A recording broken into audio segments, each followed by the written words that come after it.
अस्सलामुअलैकुम दोस्तों, कैसे हैं आप सब। मैं आप सबको यूट्यूब चैनल इंग्लिश लिटरेचर पे वेलकम कहती हूँ। हम लोग जो नॉवल डिस्कस करने जा रहे हैं that is for whom the bell tolls, जिसको लिखने वाले हैं हेमिंगवे। जैसे कि ऑलमोस्ट हमारे जितने भी नॉवेल्स हैं या जो लिटरेरी वर्क है, हम लोगों ने उनको 2 लेक्चर्स में डिवाइड किया हुआ है। उसी तरह हम इसको भी 2 पार्ट में डिवाइड करेंगे। फर्स्ट लेक्चर जो हमारा इंट्रोडक्टरी लेक्चर होगा एंड सेकंड लेक्चर के अंदर हम लोग इस नॉवल की समरी को कवर करने वाले हैं। फर्स्ट लेक्चर के अंदर हम पहले बात करेंगे सर अर्नेस्ट हेमिंगवे की कि ये कौन थे, कहाँ से बिलोंग करते थे, इनका राइटिंग स्टाइल कैसा था, इनके इंपॉर्टेंट थीम्स कौन से हैं। देन इस नॉवल के की फैक्ट्स की बात करेंगे हम। फिर हम डिस्कस करेंगे इस नॉवल के कैरेक्टर्स को, इसका जो हिस्टोरिकल बैकग्राउंड है, जो कॉन्टेक्स्ट है वो क्या है, उसको डिस्कस करने वाले हैं। Important themes, important symbols, important questions. ठीक है, इन शॉर्ट जितनी भी फाउंडेशनल स्टडी है हमारी इस नॉवल को अंडरस्टैंड करने के लिए, उस सब को हम लोग इस फर्स्ट लेक्चर में कवर कर लेंगे। एंड सेकेंड लेक्चर जो हमारा वो क्रिटिकल समरी को कवर करने वाला है। ठीक है, तो without wasting any single minute हमारा जो आज का लेक्चर नंबर 1 जो कि इंट्रोडक्टरी लेक्चर, उसको शुरू करते हैं। पहले हम बात करते हैं अर्नेस्ट हेमिंगवे की कि ये कौन है। हेमिंगवे की बर्थ डेट 21 जुलाई 1899 है और इनकी डेथ डेट जो है वो 2 जुलाई 1961 है। अर्नेस्ट हेमिंगवे एक टाइटल की बेस पे फेमस है, that is war stricken soul, यानी कि ग्रीफ स्ट्रिकन सोल। ऐसी सोल जिसने वॉर में पार्टिसिपेट किया और उसके बाद throughout his life he had to face suffering, उनको सफरिंग फेस करना पड़ी। उनके ऊपर वॉर का इतना ज़्यादा इम्पैक्ट हुआ कि उन्होंने वॉर होने के बाद एक कॉन्सेप्ट दिया, that is lost generation. Lost generation एक मोस्ट इम्पॉर्टेंट कॉन्सेप्ट है इनका। लॉस्ट जनरेशन ऐसी जनरेशन को कहते हैं जिसने अपनी अडल्टहुड में वर्ल्ड वॉर फर्स्ट के अंदर पार्टिसिपेट किया। ठीक है, वो लोग जिन्होंने अपनी वर्ल्ड वॉर फर्स्ट के अंदर अडल्टहुड में पार्टिसिपेट किया, उस जनरेशन को लॉस्ट जनरेशन कहते हैं। तो ये लॉस्ट जनरेशन के अंदर जो वर्ड है वो रेफर कर है डिसओरिएंटेड को, वेंडरिंग को, डायरेक्शन लेस को। वो लोग जिन्होंने वर्ल्ड वॉर फर्स्ट के अंदर पार्टिसिपेट किया, after the world war first क्या हुआ उनके साथ, वो डिसओरिएंटेड हो गए, वो वेंडरिंग बिखर गए, डायरेक्शन लेस हो गए, उनके पास कोई डायरेक्शन बची ही नहीं। और इनको लॉस्ट जनरेशन क्यों कहा जाता था? क्योंकि इनकी जो इनहेरिटेड वैल्यूज़ थी, जो वैल्यूज़ इनको थ्रू एंड थ्रू हिस्ट्री से, इनके अजदाद से, इनके पेरेंट्स से मिलती आ रही थी, अब क्या हुआ, वॉर हो गई। और वॉर होने के बाद जब पोस्ट वॉर टाइम पीरियड शुरू हुआ, यानी कि जो वॉर के बाद का टाइम पीरियड था वो शुरू हुआ, उसमें से कोई भी जो इनहेरिटेड वैल्यूज़ थी वो इनके साथ बची ही नहीं, इनके पास बची ही नहीं। हर कोई स्पिरिचुअल एलियनेशन में मुब्तला हो गया था, इंडल्ज हो गया था। और जो लॉस्ट जनरेशन है उसके जो ऑथर्स हैं उनके क्या करेक्टरिस्टिक्स हैं? बेसिकली वो काफ़ी ज़्यादा ड्रिंकिंग करते हैं, उनके लव अफेयर्स होते हैं, वो लाइफ क्या है, what is the meaning of life, उसको ट्राई करते हैं फाइंड आउट करने की। ठीक है, यानी कि they try to find out meaning of life. और इसके अलावा लॉस्ट जनरेशन क्यों इम्पोर्टेंट है? क्योंकि लॉस्ट जनरेशन ने राइटर्स के लिए एक राइटिंग का टूल दिया, उनको एक आइडिया दिया। क्या हुआ, जो वॉर के अंदर लोगों के ऊपर इम्पैक्ट हुआ, ठीक है, उस इम्पैक्ट को राइटर ने अपनी राइटिंग के अंदर डिस्कस करना शुरू कर दिया। और ये उनको फीचर कहाँ से मिला? उनको ये फीचर लॉस्ट जनरेशन से मिला था। मतलब जो लोगों ने वॉर के अंदर सफ़र किया, उनकी सफरिंग को देखते हुए, उनकी कंडीशन को देखते हुए राइटर्स ने अपने लिटरेरी वर्क्स प्रोड्यूस किए जो कि बेस करे थे उन्हीं लोगों के ऊपर जिन्होंने वॉर के अंदर पार्टिसिपेट किया था। और राइटर्स जो थे वो ये मैसेज कन्वे करना चाहते थे थ्रू दियर राइटिंग दैट कि वॉर जो है वो एक टेरिबल थिंग है जो कि मैन से उसकी मैस्कुलिनिटी छीन लेती है, लोगों को सेंस ऑफ डिसइल्यूनमेंट देती है और लोगों को नॉस्टैल्जिक बना देती है कि लोग जो हैं वो वापस अपने सिंपलर और आइडियलिस्टिक पास्ट की तरफ जाना चाहते हैं। तो आपको हेमिंगवे का ये कॉन्सेप्ट लोस्ट जनरेशन का क्लियर हो चुका होगा कि लोस्ट जनरेशन कौन सी जनरेशन होती है। वो जनरेशन, वो ग्रुप जिन्होंने अर्ली अडल्टहुड में वर्ल्ड वॉर फर्स्ट के अंदर पार्टिसिपेट किया था और उसके बाद इन्होंने अपना काफ़ी कुछ खो दिया, अपनी इनहेरिटेंस खो दी, इन्होंने जो थे अपनी वैल्यूज़, अपनी जो पास्ट की वर्थ थी, सारा कुछ खो दिया। फिर ये डिसओरिएंटेड हो गए, वेंडरिंग, इधर उधर फिरने लग पड़े, इनके पास कोई भी डायरेक्शन नहीं बची। तो ये है लॉस्ट जनरेशन। और इवन के Hemingway himself is a lost generation, he is also a part of lost generation. किस तरह से? हेमिंगवे ने खुद भी वर्ल्ड वॉर फर्स्ट के अंदर पार्टिसिपेट किया था और जब उसने वर्ल्ड वॉर फर्स्ट के अंदर पार्टिसिपेट किया तो वॉर जो है वो क्या है, उसको भी इस चीज़ से डिसइल्यूनमेंट फेस करना पड़ी, यानी कि उसके भी आंखों से पर्दा उठ गया। जिस धोखे में वो था वो धोखा भी ख़त्म हो गया, मतलब कि वॉर की रियलिटी उसको भी देखना पड़ी। उसने भी ये सफरिंग फेस की, उसने भी देखा कि वॉर जो है वो तो हॉरर होती है। तो इसका फर्स्ट हैंड एक्सपीरियंस है वॉर के अंदर। दैट इज़ वाई जो इसके नॉवल हैं for whom the bell tolls, इसके अलावा अ फेयरवेल टू आर्म्स, इसके अलावा सन ऑल्सो राइजेस। ठीक है, ये क्या है? ये सारे के सारे नॉवल बेस कर रहे हैं वॉर के ऊपर। और अब इसने खुद वॉर में पार्टिसिपेट किया है, इसलिए इसके जो ये नॉवेल्स हैं जो इसने लिखे हैं उसके अंदर हम लोगों को वॉर की एक क्लियर प्लस रियलिस्टिक पिक्चर नज़र आती है। और हेमिंगवे ने जहाँ वर्ल्ड वॉर फर्स्ट में पार्टिसिपेट किया है वहाँ इसने वर्ल्ड वॉर सेकंड में भी पार्टिसिपेट किया था। तो इसके फर्स्ट हैंड एक्सपीरियंस की बेस पे, इसके खुद वॉर के अंदर पार्टिसिपेट करने की बेस पे जो इसने अपने वर्क्स प्रोड्यूस किए हैं उसमें इसने वॉर को रिप्रेजेंट किया है। तो वो जो वॉर की रिप्रेजेंटेशन है वो हम लोग को इमेच्योर नज़र नहीं आती, वो मैच्योर नज़र आती है। हेमिंगवे के अचीवमेंट के लिहाज से बात करें तो इसको पुलित्जर प्राइज़ भी मिला था 1953 में और नोबेल प्राइज़ इन लिटरेचर भी मिला था 1954 में। तो ये इनकी मेन अचीवमेंट थी। इसी बेस पे जब इनके टाइम पीरियड की बात की जाए तो ये अपने टाइम पीरियड के लिहाज से अपनी एज के बेस्ट राइटर्स में से एक राइटर काउंट होते हैं।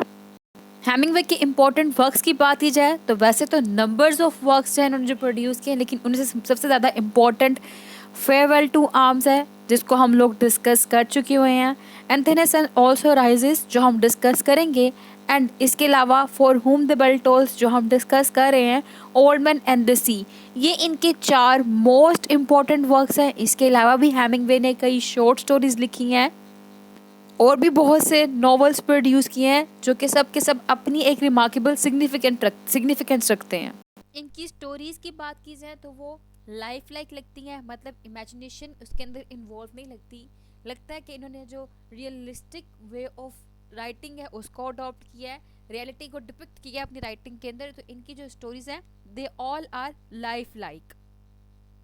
इनकी टेक्निक ऑफ राइटिंग बहुत इम्पॉर्टेंट है क्योंकि जब ये लिखते हैं तो पता लगता है कि ये खुद उसके एक्सपर्ट हैं। यानी कि फॉर एग्जांपल इन्होंने अगर एक वर्क प्रोड्यूस किया है and old man and the sea, the old man and the sea, अब उसके अंदर जब ये बात करें ओल्ड मैन की और सी की तो सी से रेलेवेंट जितनी भी चीज़ें हैं, जो फिश है उनके फिश के जितने भी नेम्स हैं इनको पता है। ठीक है, फिशरमैन को जो जो चीज़ें पता होनी चाहिए वो सब पता है। यानी कि अपने ये करेक्टर्स को स्ट्रॉन्ग करेक्टर के तौर पे प्रेजेंट करते हैं। हर चीज़ का इनके पास नॉलेज होता है जब ये डिस्कस कर रहे होते हैं। जब ये वॉर की बात कर रहे हैं तो वॉर के जितने भी इक्विपमेंट है, जितने भी वॉर के अंदर टूल यूज़ होने हैं, उन सब के बारे में इनको नॉलेज है और ये उसको भी डिस्कस करते हैं अपनी राइटिंग के अंदर ही। तो मैंने आपको बताया था कि हेमिंगवे जो है वो एक लोस्ट जनरेशन का पार्ट है, पोस्ट वॉर जनरेशन को डिस्कस करते हैं। तो जो पोस्ट वॉर जनरेशन होती है उनका माइंड सेट कैसा है?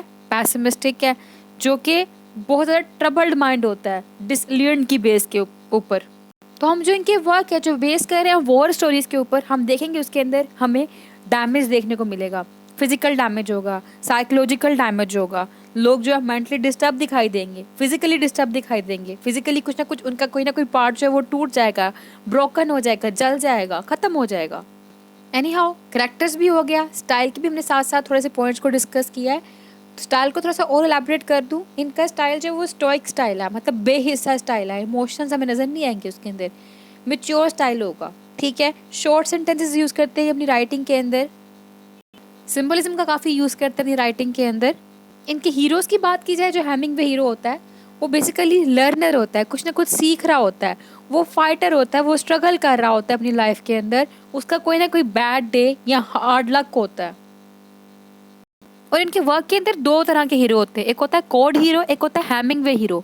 कोड हीरो जो होता है वो इसमें सीनियर दिखाया जाता है, हेमिंगवे हीरो वो जूनियर होता है। कोड हीरो अपनी फील्ड के अंदर एक्सपेक्टेशंस रखता है, वो एक एक्सपर्ट होता है। On the other and Hemingway hero एक लर्नर होता है जो कि सीख रहा होता है। कोड हीरो उसके अपने ही कोड होते हैं, अपने ही रूल्स होते हैं। On the other hand Hemingway hero वो लव्स कोड, ठीक है, यानी कि सीख रहा होता है वो। कोड हीरो एक ट्यूटर होता है। On the other hand Hemingway hero वो एक लर्नर होता है जो कि इनिशियल स्टेजेस पे होता है, जो जो ट्यूटर कर रहा होता है उसे सब कुछ सीख रहा होता है अपनी स्टोरी में। इसको मैं सिंपल करके समझाती हूँ। ओल्ड मैन एंड द सी, ठीक है, ये एक नॉवल है, नोवेला। इसके अंदर हमारे पास जो ओल्ड मैन है ना वो कोड हीरो है। हम एक चाइल्ड का करेक्टर देखते हैं, वो क्या होगा इसके अंदर, वो एक लर्नर है, ठीक है, वो एक हेमिंगवे हीरो होगा। कोड हीरो वो होता है जो कहता है कि आपको अपने कोड खुद बनाने हैं, ठीक है, आप खुद एक आदमी हो, आपके पास खुद कंट्रोल है, आपको स्ट्रगल करना है, कभी भी लेजी नहीं बैठना, ठीक है, सुस्त नहीं बैठना, और नेवर लीव स्ट्रगल कभी भी नहीं छोड़ना। यू शुड फेस, आपको फेस करना होगा हार्डशिप्स को, लेकिन आपने कंटिन्यू रहना है, ठीक है। ऑन द अदर हैंड जो हमारे पास हेमिंगवे हीरो होगा वो कोड हीरो से काफ़ी कुछ सीख रहा होता है। तो यहाँ पे आपको जो कॉन्सेप्ट है कोड हीरो का और हेमिंगवे हीरो का वो भी क्लियर हो चुका होगा कि कोड हीरो कौन सा होता है, जो कि सीनियर होता है। हेमिंगवे के वर्क्स में दो हीरो होते हैं, नंबर 1 कोड हीरो जो कि सीनियर होता है, हेमिंगवे हीरो जो कि जूनियर होता है।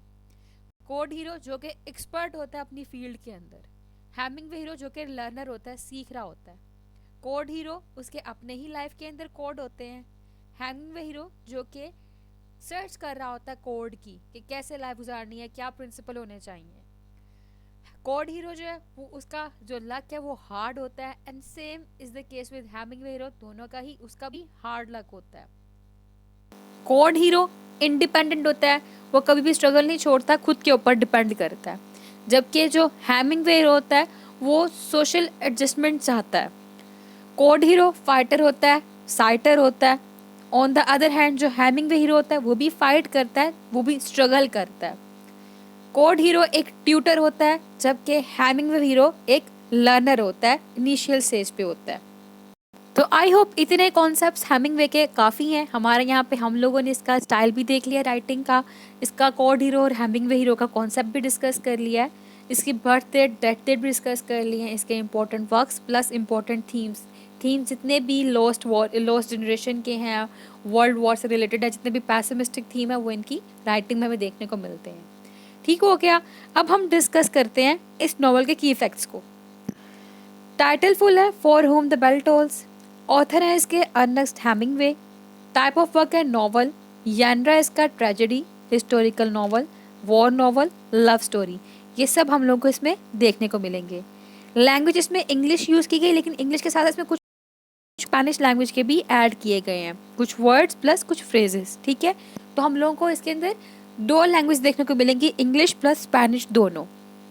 कब लिखा गया और कहाँ लिखा गया, ये 1939 से 1940 के ड्यूरेशन में लिखा गया। क्यूबा, की वेस्ट, वायमिंग एंड इडाहो, ठीक है, ये जगह के नेम थे। डेट ऑफ फर्स्ट पब्लिकेशन, इसकी फर्स्ट पब्लिकेशन हुई थी 21 अक्टूबर 1940, ठीक है, पब्लिकेशन डेट इसकी ये है। और इसको पब्लिश करने वाले थे स्क्रिबनर्स। फिर है इसके जो नरेटर है वो कौन है, अननोन नरेटर है, थर्ड पर्सन में नरेशन की गई हुई है। हम जो इस नॉवल के अंदर सेटिंग देखते हैं वो कौन सी है, टाइम के लिहाज से 3 डेज दिखाए गए हैं during the last week of May 1937, जिसमें हम सैटरडे आफ्टरनून से ट्यूसडे मिड डे तक देखेंगे, और साथ हम काफ़ी ज़्यादा फ्लैशबैक्स भी देखेंगे इसके अंदर डिफरेंट कैरेक्टर्स की लाइफ के।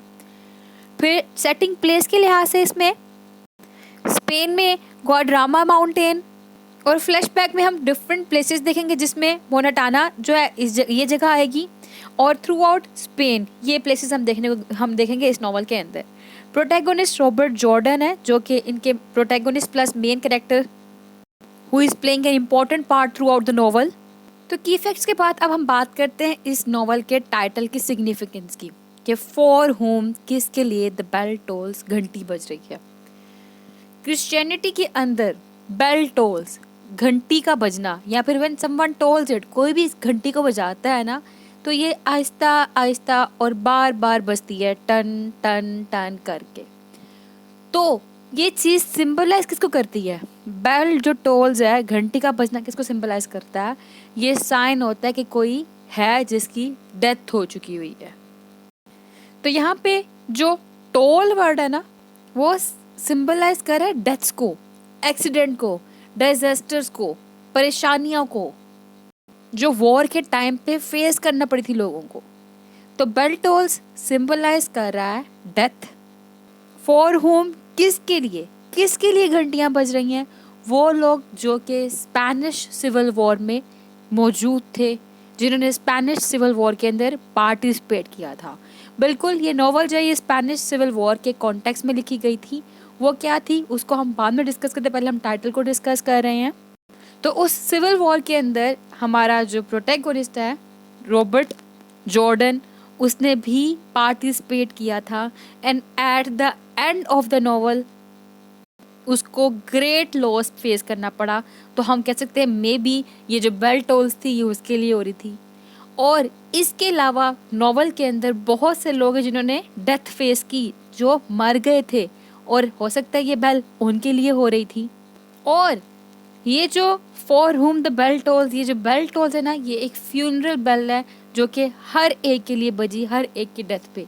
तो हम कह सकते हैं कि हो सकता है टाइटल जो है ये importance of community and fellow feeling, उसकी वैल्यू के ऊपर जोर दे रहा हो।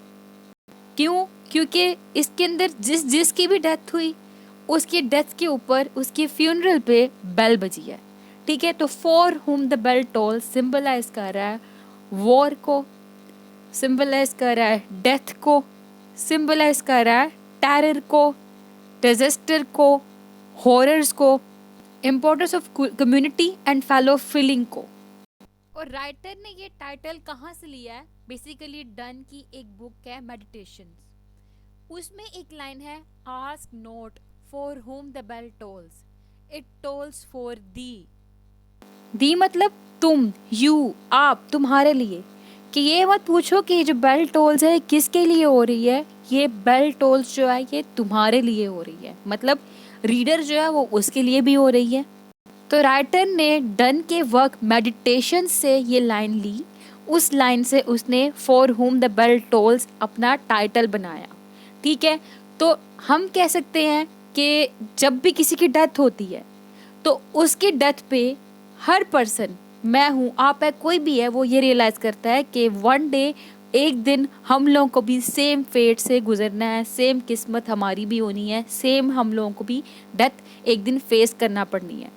तो जो डेथ है is a constant प्रीऑक्यूपेशन of every character. Even की स्टोरी के अंदर भी हम देखते हैं कि डेथ जो है वो हर कैरेक्टर जो है उससे प्रीऑक्युपाइड है, हर कैरेक्टर डेथ के बारे में सोचता है। ठीक है, और हर कैरेक्टर को वॉर के हॉरर की बेस पे, वॉर से डिसइल्यूजनमेंट की फेस पे क्या करना पड़ रहा है? डेथ को फेस करना पड़ रहा है। कोई देख रहा है तो किसी की हो रही है। तो इट मीन्स टाइटल जो है बिल्कुल अप्रोप्रिएट है, for whom the bell tolls symbolize कर रहा है डेथ को, कि डेथ जो है is a constant preoccupation of the characters जो कि स्टोरी के अंदर हम देख रहे हैं। और साथ साथ ये रिमाइंडर है फॉर एवरीवन कि जो घंटी बजती है ये तुम्हारे लिए भी बज रही है, क्योंकि तुम्हारी भी डेथ होनी है। ठीक हो गया, तो टाइटल हमारा जस्टिफाइड हो गया कि जो हेमिंगवे है उसने डन के वक्त मेडिटेशन से ask not for whom the bell tolls, it tolls for thee, इस लाइन से for whom the bell tolls उठाया और अपना टाइटल बना लिया। और टाइटल किस लिए बनाया? ताकि वो जो डेथ का थीम है, जो वॉर का हॉरर है, उसको सिंबलाइज कर सके, उसको रिफ्लेक्ट कर सके। और जो टाइटल है ये बिल्कुल अप्रोप्रिएटली थीम को सिंबलाइज कर रहा है। थीम कौन सा है? थीम ऑफ डेथ, कि डेथ क्या है? वो हो के रहनी है। तो हमारा यहाँ पे टाइटल का सिग्निफिकेंस भी कवर हो गया। अब हम बात करते हैं स्पेनिश सिविल वॉर की, क्योंकि वो हमारा मेन कॉन्टेक्स्ट है, जिस कॉन्टेक्स्ट के अंदर हमारा ये नॉवल लिखा गया हुआ है। स्पेनिश सिविल वॉर एक सिविल वॉर थी जो कि स्पेन में लड़ी गई 1936 से 1939 के ड्यूरेशन के अंदर। अब ये सिविल वॉर हुई क्यों, वजह क्या थी? बहुत से फैक्टर हैं जिसमें जो नंबर 1 है वो सोशो इकोनॉमिकल प्रॉब्लम्स थे, जैसे कि पॉवर्टी और इनइक्वालिटी फेस करना पड़ रही थी स्पेन के अंदर लोगों को। सबसे इम्पोर्टेंट कॉज क्या था? पॉलिटिक्स के अंदर जो दूसरी पार्टी थी, मतलब एक वन साइड और दूसरा सेकंड साइड, जो वन साइड वाले थे वो सेकंड साइड की, और सेकंड साइड वाले थे वन साइड के राइट्स की और ओपिनियंस की रिस्पेक्ट नहीं कर रहे थे, उनको वैल्यू नहीं दे रहे थे। जो स्पेन था ना 19th सेंचुरी के अंदर बड़ा ही वीक और अनस्टेबल काइंड ऑफ कंट्री बन चुका हुआ था। और स्पेन सिविल वॉर होने से पहले एक स्पेनिश अमेरिकन वॉर भी हुई थी, जिसकी बेस पे जो स्पेन था अपनी काफ़ी ज़्यादा कॉलोनीज खो बैठा हुआ था, क्योंकि स्पेन वहाँ पे हार गया था। वहाँ पे सिस्टम तो मोनार्की का था, लेकिन पावर जो थी वो मिलिट्री डिक्टेटर्स के पास थी, जिस बेस पे क्या हुआ, कंट्री जो थी वो बिटरली डिवाइडेड हो चुकी हुई थी, बहुत बुरी तरह डिवाइड हो गई थी। स्पेनिश के अंदर काफ़ी ज़्यादा पॉवर्टी हो चुकी हुई थी। इस पॉवर्टी की बेस पे जो लोग थे वो कम्युनिज्म, अनार्किज्म, सोशलिज्म, इनके अंदर डिवाइड हो गए। कम्युनिज्म मतलब स्टेट जो है वो हर चीज़ के लिए रिस्पॉन्सिबल है, स्टेट ने देखना हर एक के राइट को, हर एक के फूड को, हर एक के खाने पीने, हर लिहाज से हर चीज़ को। अनार्किज्म अनार्किस्ट वो लोग जो कि बिलीव करते थे कि कोई भी अथॉरिटी, इस्टेब्लिश्ड ऑर्डर या रूलिंग पावर नहीं होना चाहिए। सोसाइटी जो है वो वॉलंटरी तौर पे चलाई जानी चाहिए, हर इंडिविजुअल के पास उसका हक है वो अपने तौर पे सोसाइटी को वॉलंटरीली चलाए, मतलब यहाँ पे कोई भी गवर्नमेंट ना हो, कोई भी अथॉरिटी ना हो। फिर सोशलिज्म, जिनका मानना यह था जितने भी प्रोडक्शन है, डिस्ट्रीब्यूशन है, एक्सचेंज है, वो सब के सब क्या है, कम्युनिटी एज अ होल के हाथ में होने चाहिए। अब स्पेनिश में ये 3 बिलीफ के लोग आ गए। अब इस बेस पे क्या हुआ, इस बेस पे एक नई काइंड ऑफ पॉपुलर गवर्नमेंट बनानी पड़ी, और जो रिसोर्सेज थे उनकी रिडिस्ट्रीब्यूशन करनी पड़ी, जैसे कि लैंड हो गए या वेल्थ हो गया। एनीहाउ स्पेन के अंदर जो अनार्किस्ट थे, जो सोशलिस्ट थे, जो कम्युनिस्ट थे, ये सब के सब सेक्युलर थे, मज़हब से दूर दूर, और ये कैथोलिक चर्च को जो उसका इन्फ्लुएंस था स्पेनिश सोसाइटी से, उसको ख़त्म करना चाहते थे। अब ये चाहते थे कि जो चर्च का इन्फ्लुएंस है वो ख़त्म हो जाए। On the other hand Spain में एलीट और मिडिल क्लास थी, वो क्या थे, वो कंजर्वेटिव थे, मतलब वो रिलीजन के फॉलोअर थे, ट्रेडिशन को साथ लेके चलने वाले थे। इन एलीट और मिडिल क्लास के पास क्या थी, काफ़ी पैसा था, ठीक है, ये अमीर लोग थे वहाँ के, और कम्युनिस्ट ने अपना वहाँ पे थ्रेट फैलाया हुआ था, और इनको खौफ था एलीट को और मिडिल क्लास के लोगों को कि कहीं कम्युनिस्ट उनसे उनकी प्रॉपर्टी ना छीन लें। अब होता क्या है कि ये जो कम्युनिस्ट थे इन्होंने अपना थ्रेट फैलाया हुआ था, ऑन द अदर हैंड जो एलीट क्लास के लोग थे, मिडिल क्लास के लोग थे, ये चर्च को और इसके कैथोलिक्स को, जो चर्च के इन्फ्लुएंस को ख़त्म नहीं करना चाहते थे स्पेन से। वो चाहते थे कि चर्च स्टेट स्पेन के अंदर ही रहे। लेकिन ऑन द अदर हैंड जो एलीट और रिच लैंड ओनर्स थे वो कम्युनिज्म से और कम्युनिस्ट से डरते भी थे, स्पेशली रशियन रेवोल्यूशन के बाद। रशियन रेवोल्यूशन 1917 में हुई थी ना, जिसमें जो पीजेंट्स थे उन्होंने रिवोल्ट किया था, कम्युनिज्म ने रिवोल्ट किया था against upper class, against elite people. इसलिए उस रेवोल्यूशन के बाद जो ये स्पेन के अंदर एलीट लोग थे ये कम्युनिज्म से काफ़ी डरते थे। एनीहाउ इन फैक्टर्स की बेस पे क्या हुआ, 1930 में जो स्पेन था वो काफ़ी सोशल एंड आइडियोलॉजिकल लाइंस में डिवाइड हो चुका हुआ था, काफ़ी बुरी तरह से, और स्पेन जो था एक डाइवर्स सोसाइटी बन चुकी हुई थी। और फिर स्पेन की कंट्री के अंदर बहुत से ऐसे एरिया थे जहाँ पे स्ट्रॉन्ग रीजनल और नेशनल आइडेंटिटीज़ थी, जिनमें से बहुत से रीजन स्पेन में, जिसमें हमारे पास कैटलन्स का नाम आ जाता है, ये मज़ीद ऑटोनॉमी यानी कि मज़ीद सेल्फ गवर्नमेंट और मज़ीद राइट चाहता था, और चाहते थे कि इनको जो मैद्रिद है उनसे इंडिपेंडेंस मिल जाए। कैटलन्स भी ग्रुप ऑफ पीपल हैं, और उसके अलावा मैद्रिद जो है ये भी ग्रुप ऑफ पीपल हैं, डिफरेंट काइंड ऑफ बिलीफ है इनके, डिफरेंट काइंड ऑफ लोग हैं ये।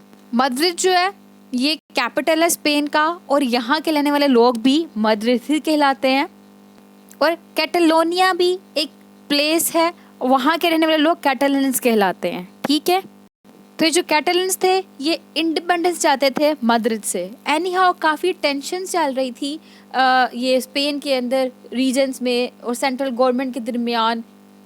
जो कंट्री थी वो काफ़ी अनस्टेबल हो चुकी हुई थी, इसलिए चाहिए था कि इन दोनों पार्टीज़ के दरमियान और डिफरेंट पार्टीज़ के दरमियान जो है वो कंप्रोमाइज़ करवाया जाए। ठीक है, अब होता क्या है, जब ये सारी सूरत हाल चल रही है, इतनी बुरी कंडीशन चल रही है, इस कंडीशन को देखते हुए हैमिंगवे जब स्पेन में गया था ना, तो उसने क्या किया, उसने कहा था कि स्पेन की जो सूरत हाल है ना, इस सूरत हाल को देखते हेमिंगवे ने कहा था कि वो टाइम दूर रही कि जब स्पेन के अंदर एक सिविल वॉर हो जाएगी। हेमिंगवे ने प्रोफेसी दी थी, या कह लें कि हेमिंगवे ने एक प्रेडिक्शन दी थी कि 1935 के अंदर स्पेन के अंदर सिविल वॉर होने वाली है। लेकिन एनी हाउ 1935 तो नहीं, लेकिन 1936 में राइट आफ्टर 1 ईयर, 1 साल बाद क्या हुआ, स्पेन के अंदर सिविल वॉर हो गई थी। तो ये मैंने अभी आपको एक कॉज हाईलाइट किया था स्पेन के अंदर सिविल वॉर का, कि वहाँ पर डिफरेंट लोग डिफरेंट ओपिनियन के साथ आ गए थे और हर अपने अपनी तरह से स्पेन को चलाना चाहता था। वो जो चर्च की अथॉरिटी थी उसको ख़त्म करना चाहता था। काफ़ी सोशो इकोनॉमिकल प्रॉब्लम्स जो रहे, पॉवर्टी हुई, इनइक्वालिटी हुई। इवन सेकेंड रिपब्लिक बनाई गई, लेकिन उसने भी कोई स्टेबिलिटी, कोई भी प्रोस्पेरिटी नहीं प्रोवाइड की कंट्री को। जो पॉलिटिकल वॉयलेंस थी वो काफ़ी ज़्यादा चल पड़ी कंट्री के अंदर, जिस बेस पे जो इस कंट्री में 1936 में सिविल वॉर शुरू हो गई थी। यहाँ पे 2 तरह की गवर्नमेंट थी, लेफ्ट विंग गवर्नमेंट और राइट विंग गवर्नमेंट। इन दोनों के दरमियान क्लैश, और इसकी बेस पे, इस क्लैश की बेस पे क्या हुआ, दोनों के दरमियान में फ़ाइट हुई। और ये फ़ाइट 2 ग्रुप्स के दरमियान में थी, एक थी फ्रीडम, दूसरे फैशिज्म। यहाँ पे फैशिस्ट थे और फ्रीडम यहाँ पे रिपब्लिकन थे। फैशिज्म क्या होता है, बेसिकली ये सिस्टम होता है गवर्नमेंट का जो टिपिकली एक डिक्टेटर चला रहा होता है। डिक्टेटर वो सिस्टम फोर्सफुली, वॉलेंटली सप्रेस करके चला रहा होता है, और उसका सारा कंट्रोल होता है इंडस्ट्री के ऊपर भी, कॉमर्स के ऊपर भी, और वो प्रमोट करता है नेशनलिज्म प्लस रेसिज्म को भी। इन फैशिस्ट को नेशनलिस्ट भी कहते हैं और इन फ्रीडम को रिपब्लिकन भी कहते हैं। ठीक है, तो अगर कोई आपसे पूछे कि सिविल वॉर जो थी वो किन के दरमियान में हुई थी, तो सिंपली एक आर्म कॉन्फ्लिक्ट थी। आपने बताना है कि रिपब्लिकन्स और नेशनलिस्ट के दरमियान में हुई थी शुरू, जिसको स्टार्ट करने वाला जनरल फ्रांसिस्को फ्रैंको था। और इस वॉर का ड्यूरेशन 1936 से 1939 का था। इस वॉर के अंदर पुर्तगाल, इटली, जर्मनी, सोवियत यूनियन, ये सब भी इन्वॉल्व थे। इटली और जर्मनी जो थे वो सपोर्ट कर रहे थे फ्रैंको को। इटली और जर्मनी ने फ्रैंको को ये सिविल वॉर लड़ने के लिए काफ़ी प्लेन्स, टैंक्स और आर्म्स भेजे, जबकि सोवियत यूनियन जो थी वो सपोर्ट करी थी रिपब्लिकन साइड को। सोवियत यूनियन के साथ साथ कई कम्युनिस्ट भी थे, कम्युनिस्ट और कई रेडिकल्स थे। अमेरिका था, यूएसएसआर था, जिन्होंने काफ़ी सपोर्ट किया रिपब्लिकन को। और ये वॉर जो थी वो 2 साइडेड वॉर थी। जैसे फ्रैंको की पार्टी का नाम नेशनलिस्ट था, जिसको सपोर्ट करने वाले वो फैशिस्ट और नाजिस्ट दोनों थे। ठीक है, ऑन द अदर हैंड जो रिपब्लिकन थे वो सेकंड ग्रुप था। और ये वोट जितने जीती वो थे नेशनलिस्ट, यानी कि ये फ्रैंको की पार्टी ये वोट जीत गए थे 1939 में।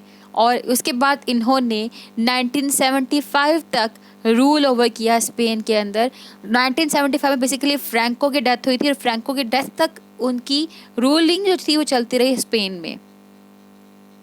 और जो रिपब्लिकन थे वो ये वॉर हार गए थे, और उन्होंने जो मद्रिद, मैंने बताया था प्लेस आपको, उसको सरेंडर कर दिया था, और वो भी फ्रैंको के हाथों में दे दिया था। और मिलियंस के करीब इस वॉर के अंदर डेथ हुई थी।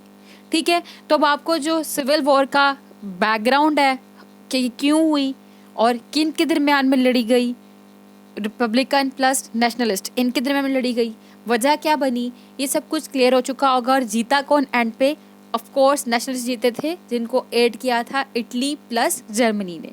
ठीक है, इस वॉर के कॉन्टेक्स्ट में हमारा ये सारा नॉवल बेस कर रहा है, जिसे हम पढ़ने वाले हैं।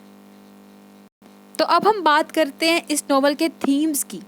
जो थीम्स है इसमें इम्पोर्टेंट वो है the loss of innocence in war, कि वॉर जो है वो बंदे खा जाती है, वॉर जो है वो आपकी इनोसेंस आपसे छीन लेती है।